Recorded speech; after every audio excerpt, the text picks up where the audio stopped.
Selamat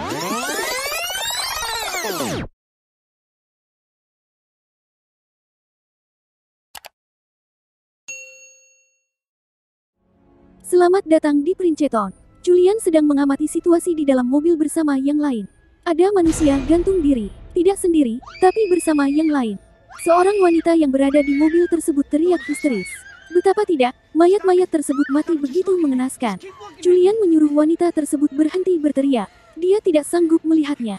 Julian berkata tutup semua saluran udara, agar wabah itu tidak menyerang mereka.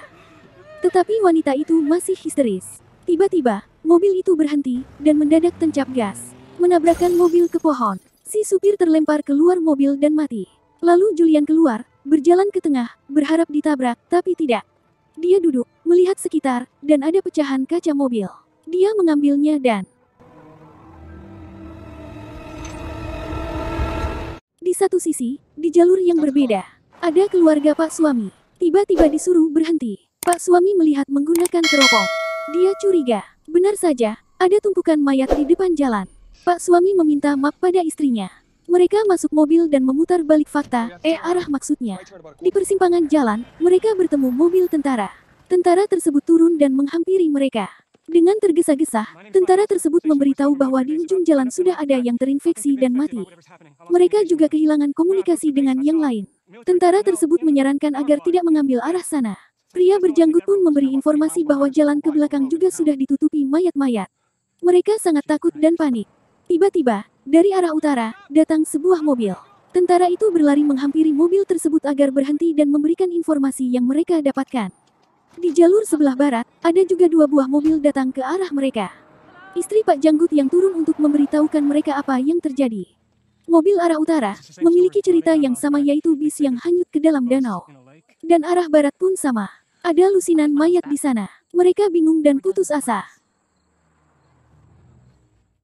Akhirnya, mereka semua turun dan berjalan kaki melewati semak-semak dan hutan.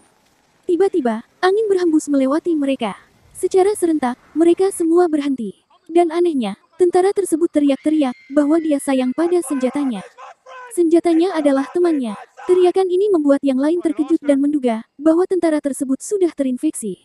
Benar saja, ketika dipanggil oleh Pak Janggut, dia menoleh dan mengulang kata tersebut. Tentara tersebut mundur perlahan-lahan, mengambil pistolnya dan dor. Mereka yang berjalan di depan terkejut dengan suara tembakan tersebut. Melihat ke belakang tidak ada siapa-siapa. Menembak lagi. Mereka semakin takut. Wabah ini sudah sampai ke kelompok mereka. Apa yang harus mereka lakukan lagi?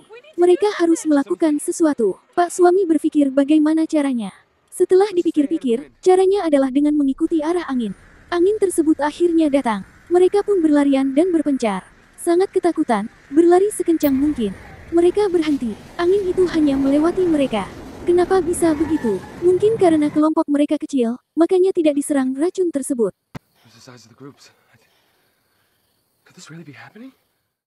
Mereka lari dan terus berlari ke arah bukit. Tiba-tiba mereka berhenti, melihat ke belakang. Di bawah banyak sekali orang-orang yang berlarian. Tiba-tiba saja mereka semua berhenti. Sepertinya racun itu sudah sampai ke tempat mereka. Pak Suami menyuruh yang lain untuk lari. Pak Suami melihat apa yang terjadi kepada mereka. Di sana, seorang laki-laki menghidupkan mesin pemotong rumput. Kemudian, laki-laki tersebut berbaring di rumput. Benar saja, mesin itu melindas laki-laki tersebut. Ups, harus disensor. Mereka lari sekencang-kencangnya. Sampailah mereka di halaman rumah orang yang tidak tahu itu siapa.